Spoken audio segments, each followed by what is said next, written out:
Bonjour Lorenzo, Bonjour Jérôme, comment tu ça es va? comédien voix off. Oui, je suis comédien voix off. Entre autres, je suis aussi animateur radio, télé, mais je suis aujourd'hui comédien voix off et formateur pour les comédiens voix off. Alors justement, raconte-nous ton parcours. Bah, mon parcours, je vais le raconter brièvement. J'ai été donc au départ animateur radio. Vous avez pu entendre il y a quelques années sur Fun Radio, sur Skyrock, sur Chéri FM, Ado FM, Oui FM. J'ai fait même de la radio aux États-Unis du côté de San Diego. Et puis depuis que j'ai commencé la radio, j'ai toujours fait en parallèle de la voix off pour de la pub radio, pour des jingles, de l'institutionnel, du documentaire. Enfin bref, tous les métiers du monde de la voix off, puisqu'il y en a plus de 20 presque. Et depuis environ 7-8 ans maintenant, eh bien j'ai monté un centre de formation au métier de la voix off pour apprendre les métiers de la voix off parce que ça n'existait pas en France. Et donc j'ai créé un centre de formation. Puis après j'ai créé une formation en ligne pour apprendre le métier de la voix off sur Internet parce qu'aujourd'hui c'est là que le business se passe. Et justement, qu'est-ce qu'une voix off? C'est quoi une voix off? Bien, c'est une voix off, c'est ce que l'on entend mais que l'on ne voit pas. En gros, une voix off au cinéma, généralement, c'est une voix qui relate les faits. Et puis dans le monde de la pub, de la télé, bien c'est la voix d'une bande-annonce que l'on voit à la télévision, la voix d'une publicité, la voix d'un film institutionnel, d'un film d'entreprise, sur un documentaire comme vous pouvez voir sur des chaînes. Comme National Geographic, eh bien vous avez des voix sur un film animalier ou touristique. C'est tout ce que vous entendez à la publicité, les pubs télé. Voilà, vous avez près de 20 métiers. Ça va être une signature pour une pub radio, la comédie, les jeux vidéo. Vous voyez, ça va très très loin. Alors, en fait, souvent on compare la voix off on dit est-ce que le doublage c'est de la voix off? Je dis non, le doublage c'est pas de la voix off, le doublage c'est un cousin de la voix off. Il faut être comédien pour faire du doublage, mais c'est pas antinomique. Il y a des doubleurs qui sont voix off, des voix off qui sont doubleurs, mais il y a beaucoup de comédiens de doublage qui ne sont pas capables de faire de la voix off. La voix off c'est presque plus dur que le métier de doubleur parce que il faut une précision, il faut beaucoup de technique, alors que dans le métier de doublage, il faut être surtout comédien à la base et puis pas forcément avoir une voix exceptionnelle, il faut juste être capable de bien interpréter l'intention du personnage que l'on voit à l'écran. Alors que quand on est voix off, on a juste un texte et on doit donner et magnifier n'importe quel mot. Parce que la vraie définition pour moi, de la voix off, c'est être capable de magnifier n'importe quel texte sans avoir écrit le texte avant et sans avoir pu le lire avant. Et voilà, on prend un texte et on est capable de le magnifier instantanément. Ta méthode, ton coaching voix off, dis-nous en plus.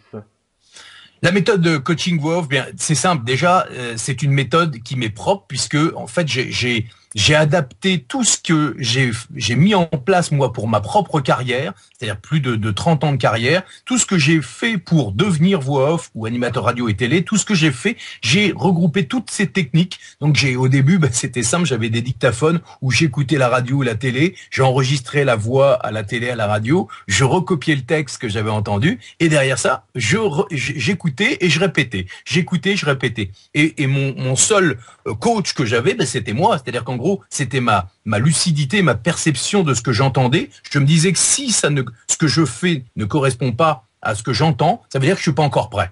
D'accord? Donc, j'ai répété des centaines et des centaines de fois jusqu'au moment où je me suis dit, bon, là, c'est pas trop mal, je vais pouvoir aller me vendre. Voilà comment ça a commencé. Et donc, à partir de là, j'ai créé une méthode où, pour faciliter en fait l'apprentissage de la voix off, où justement, c'est basé sur l'écoute, sur la respiration, sur l'apprentissage des modes de lecture, parce qu'il y a des modes de lecture pour apprendre à lire un texte instantanément, pour apprendre à sourire instantanément, pour parler plus doucement, lentement, pour donner du rythme à un texte, et puis surtout être capable de magnifier avec des intentions qui sont propres à chacun. Parce que le truc important, c'est que dans la voix off, tout le monde a une voix unique. Mais une voix ne suffit pas à devenir voix off. Il y a beaucoup de gens qui m'appellent en me disant, Lorenzo, j'ai une voix, est-ce que je pourrais faire ce métier? Je dis non, attention, une voix c'est bien beau, c'est déjà une bonne base, mais c'est surtout savoir se servir de cette voix pour magnifier les mots et les textes que l'on a. C'est ça la vraie difficulté. C'est pour ça que c'est pas donné à tout le monde de devenir voix off. Il y a un vrai travail, il y a un don de départ, un don pour pouvoir vraiment être capable de magnifier, parce que tu sais ce que c'est, Jérôme, le don de départ pour faire de la voix off? Non, mais ça m'intéresse, oui. Eh bien, déjà, c'est avoir le don de s'amuser à faire des voix et à lire des textes. C'est-à-dire qu'en gros, c'est le premier don, c'est de s'amuser. Il faut pas que ce soit un travail, la voix off.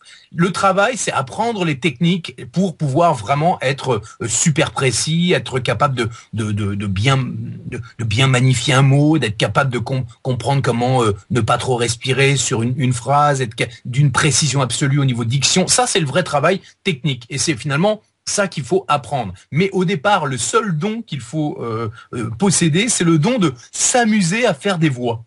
S'amuser, être capable de faire avec n'importe quoi, par exemple de te parler en disant qu'est-ce qui est le plus important? C'est de s'amuser à faire des voix. Tu vois, là je ne... Et c'est ce qu'il y a de plus dur, parce que beaucoup de gens qui viennent me voir, ils font des voix comme ça chez eux en s'amusant avec leurs enfants, avec leurs copains, etc. Mais dès qu'il s'agit d'être devant un micro et de lire un texte, eh bien tout à coup ils veulent faire bien. Ils veulent faire bien, c'est-à-dire qu'il faut absolument être bon parce que je vais être jugé. Non, c'est justement avoir la folie, l'insouciance de l'enfant qui s'amuse à faire des voix, comme si on faisait je suis le prince et je vais te massacrer, espèce de méchant monstre. Tu vois comment un enfant va s'amuser dans son univers à créer son histoire? Eh bien, la voix off, c'est ça, c'est s'amuser comme un enfant et ensuite être sérieux comme un professionnel. Et être sérieux, c'est connaître parfaitement les techniques pour pouvoir rentrer un texte en 20 secondes, être capable de répondre à la demande d'un client. Si le client il dit plus de sourire, est-ce que je peux avoir plus d'emphase sur tel et tel mot? Là, c'est la technique. Et c'est ce que j'enseigne avec Coaching Voix Off et Coaching Voix Off Online. Que tout le monde peut devenir voix off. Tout le monde ne peut pas devenir voix off, mais je dirais une grande voix off peut venir de partout et j'en ai la preuve, c'est que j'ai beaucoup de gens, au début, il y a beaucoup de gens qui disent il faut être comédien pour être voix off. Je suis pas d'accord. Il faut avoir le don de s'amuser, de faire de jouer la comédie, voilà, mais on n'est pas obligé. Il y a beaucoup de comédiens il y a beaucoup de mauvais comédiens qui se disent comédiens, puis il y a beaucoup de gens qui sont pas comédiens, qui sont meilleurs comédiens. La seule chose, c'est il faut avoir un don pour pouvoir s'amuser avec les intentions. Si on est bloqué, qu'on a juste une jolie voix, qu'on est capable de lire, mais qu'on n'a pas les bonnes intentions, ça ne sert à rien. Il faut avoir un bon feeling. C'est-à-dire que quand je mets il était une fois une belle princesse. Si je le lis, il était une fois une belle princesse. Bah là, on a l'impression que je lis le texte et que je ne suis pas dedans. Alors que si je fais il était une fois une belle princesse, tout à coup, je mets toute mon énergie, tout mon feeling au service du texte. Eh bien, c'est ça qu'il faut avoir, qu'il faut posséder. Et pour ça, la notion d'amusement est très importante, mais la notion qui est la plus difficile à lâcher, c'est justement le terme lâcher prise. Être capable de lâcher prise pour ne plus s'écouter soi, mais prendre le texte, l'intérioriser et le faire jaillir de son corps pour qu'il soit à vous, c'est-à-dire pour personnaliser totalement une interprétation. Et c'est pour ça qu'on dit beaucoup, oui, il faut être comédien. Il faut être comédien, il faut être surtout capable de ressentir soi-même ce qu'il faut faire et ce que veut le client. Parce que dans la voix off, c'est ça qui est le plus important. On travaille pas pour soi, on travaille pas pour un réalisateur uniquement, on travaille au final pour un client. Monsieur McDonald's, qu'est-ce qu'il veut pour sa publicité? Le réalisateur du film, qu'est-ce qu'il veut pour son documentaire? Et il faut être capable de ressentir ce que veut le client. Voilà la grande faculté. C'est pour ça que tout le monde ne peut pas devenir voix off parce que il faut un gros travail sur soi. La voix, c'est un véritable lâcher prise de l'intérieur et pas de l'extérieur. Et c'est pour ça que, d'une part, c'est passionnant, et c'est pour ça que beaucoup de gens qui viennent à la voix off, eh bien, se sentent totalement transformés une fois qu'ils atteignent les sommets. Et pourquoi le monde de la voix off est-il en train de changer? Ah, pourquoi le monde de la voix off est-il en train de changer? Ben, il change depuis déjà quelques années, depuis que Internet est passé en haut débit, depuis que avant, quand on voulait devenir voix off, il fallait absolument travailler à Paris, parce que c'est là que tout se passait, la pub, tout était à Paris. Aujourd'hui, ben, moi ça va faire maintenant une petite dizaine d'années que je travaille sur Internet. Le business, il est plus uniquement dans les studios parisiens, il est en France, dans beaucoup de studios. Maintenant, on peut un studio de Lyon ou de Bordeaux peut travailler avec des comédiens qui ont l'habitude de travailler en national, ce qu'on appelle en national. Avant, les gens qui habitaient à Marseille, ben, ils travaillaient en local, donc les budgets étaient moins fort. Alors qu'aujourd'hui, quelqu'un qui est dans le Berry, dans un petit village, ou même à Madagascar, un Français qui est à Madagascar, ou peu importe sa langue, il peut travailler du monde entier. On peut même travailler avec des moyens techniques aujourd'hui dans une chambre d'hôtel. Moi, je l'ai fait. J'étais en Espagne, j'ai envoyé ma voix parce que j'avais mon matériel avec moi.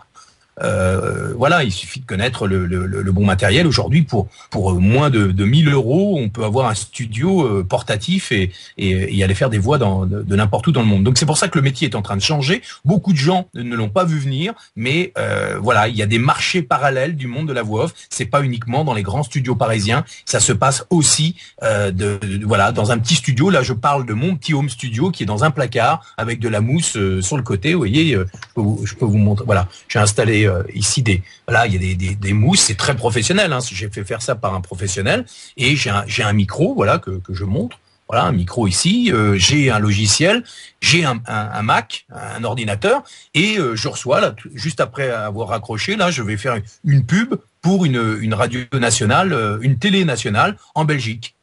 Donc voilà, et aujourd'hui, on peut envisager une carrière chez soi, sans bouger de chez soi, à s'occuper de ses enfants et à faire parce que la voix off, c'est pas un travail où on travaille 8 heures par jour. On peut travailler 1 heure et gagner un salaire d'une journée d'un cadre. Donc voilà, faut juste comprendre que c'est pas simple.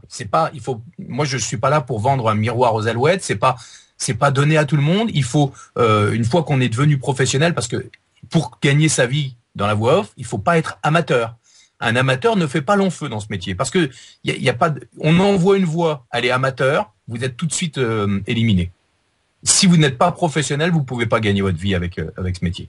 Voilà. Et c'est pour ça que moi je propose une formation professionnelle où vous êtes voilà, vous êtes accompagné par des professionnels, vous êtes validé, votre professionnalisme est validé par des professionnels, et c'est pour ça qu'aujourd'hui, n'importe où, j'ai des clients au Canada, en Tunisie, je dis Madagascar parce que j'ai un élève à Madagascar, et aujourd'hui je peux permettre, là où c'était impossible il y a quelques années, je peux donner accès à ce métier génial que j'appelle moi le plus beau métier inconnu au monde, à des gens qui sont à l'autre bout de la planète, et eux-mêmes peuvent vendre leur voix à l'autre bout de la planète. Et quand je dis à l'autre bout de la planète, c'est que vous pouvez vendre votre voix en français à des boîtes, pardon, à des boîtes qui sont elles-mêmes à Los Angeles, à Miami, à Rome, et qui ont besoin de voix françaises parce qu'ils ont besoin de faire des intégrations, une pub par exemple, ou plus sur des films institutionnels, des films marketing. Ils ont besoin de faire, je parle par exemple d'une grosse boîte comme IBM, va avoir besoin de traduire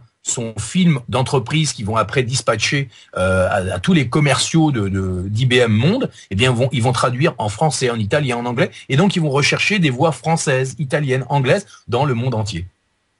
Et donc des fois, moi j'ai eu une fois une société au Bangladesh qui faisait appel à une boîte de production en Irlande. Le client était aux États-Unis, et on avait une conférence au téléphone pour savoir quel ton il fallait prendre. C'est marrant.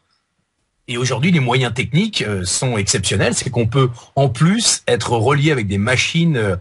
Moi, je peux être relié par une machine et être relié à un studio de production et être avec le client en direct avec un système de LS, de ligne spécialisée. Et donc, on dématérialise complètement le métier. Et c'est pour ça que je dis le métier est en train de changer, et voilà, et il est accessible à une partie de la population qui ne pouvait pas venir à ce métier. Et alors, quand on parle de concurrence aujourd'hui, il y a plus de concurrence, parce que là où avant il y avait du métier, du travail uniquement sur Paris, aujourd'hui il y a du travail dans le monde entier. Voilà. Alors merci Lorenzo. Un dernier mot. aujourd'hui, on a créé un concours qui est le concours du nouveau talent Voix Off 2012. Et en fait, il détermine, est-ce que vous êtes fait, justement, on en a parlé il y a quelques secondes, est-ce que vous êtes fait pour le métier de voix off? Et j'ai organisé un concours qui s'appelle la Battle Voix Off. Il suffit simplement d'enregistrer des textes, ça se passe directement sur le site coachingvoixoff.com et vous cliquez, vous allez enregistrer des textes et vous faites voter vos copains sur Facebook, vos copains, vos copines, et au final, les meilleurs se verront jugés donc par toute une sélection de professionnels, et vous pourrez gagner une formation d'une valeur de 1997 €, Coaching Voix Off Online VIP, une autre formation pro, et puis une formation débutant. Donc il y a 3 lots extrêmement valorisants, puis surtout qui peuvent vous permettre de devenir voix off. Donc ne vous prenez pas la tête, c'est surtout un truc pour s'amuser et pour voir si vous avez le potentiel pour devenir voix off. Donc vous allez tout simplement sur coaching-voix-off.com. Voilà. Merci beaucoup Lorenzo. À bientôt Jérôme, au revoir. À bientôt, au revoir.